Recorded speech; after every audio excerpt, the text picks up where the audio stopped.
According to a survey by PE Corporate Services, 38% of corporate respondents are opposed to e-tolling, but only in principle. For more on that, we are joined in studio by CEO Melanie Trollip. Thank you so much for making time to see us. 38%, not the majority, but it is most compared to those who are not opposed. But when you compare that to those who chose to be neutral, which is 40%, it would appear that, again, there's indication that business is not willing to stand up to the government if 40% chose not to be on either side of the debate. Your thoughts on that? I think the survey was conducted very close to the the official introduction of the e-tolling, and I think they didn't actually think that it would be implemented at the end of last year.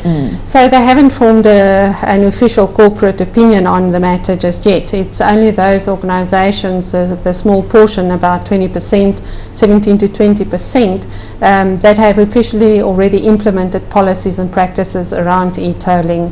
The rest is adopting a wait-and-see attitude, and they will obviously now be looking at formalizing policies around the issue. And when you get into logistics, how many companies did you survey over what period?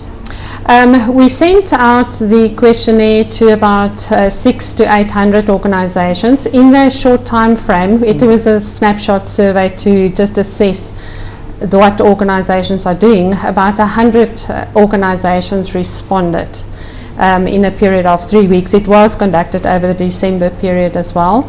So we will be conducting follow-up surveys to track the trends and to report that back to the market, because everybody's interested in what organizations are doing in terms of formalizing policies. And of course, in the survey, it also shows that, in fact, 54% said they would absorb the costs related to e-tolling instead of passing that on to the consumer. Should consumers feel relieved about that, or should they continue to feel like corporate South Africa sold out because they are the ones who are most buying these tags? I think in a lot of cases people don't understand what the impact, they haven't assessed exactly what the cost is going to be, the cost implication to the business.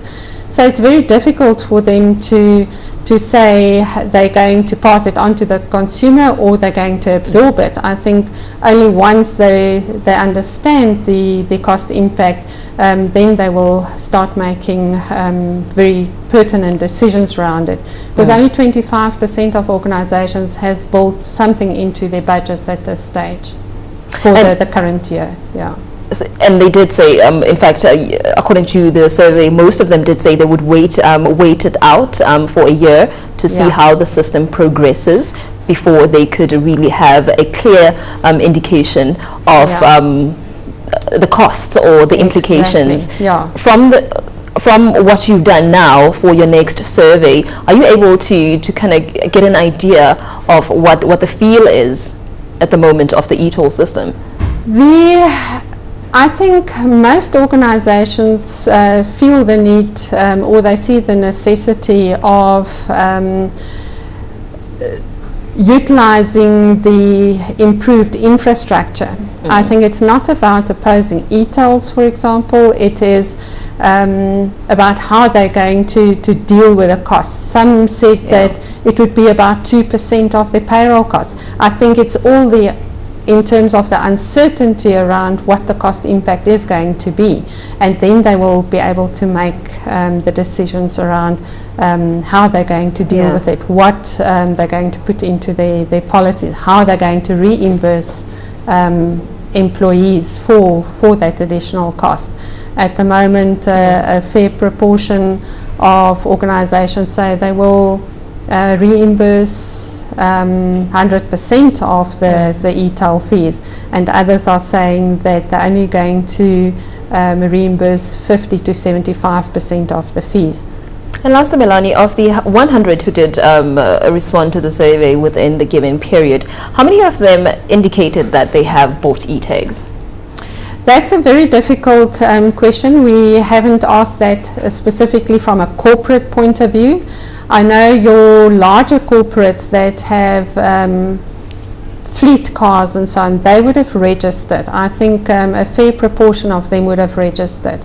If you look at industries, for example, the car rental businesses, I think the majority of those have actually registered their fleets. It's your smaller organizations, small to medium organizations that don't have a corporate fleet as such, but the employees have access to company cars. They haven't registered yet. Melanie, thank you so much for coming in. It's a pleasure.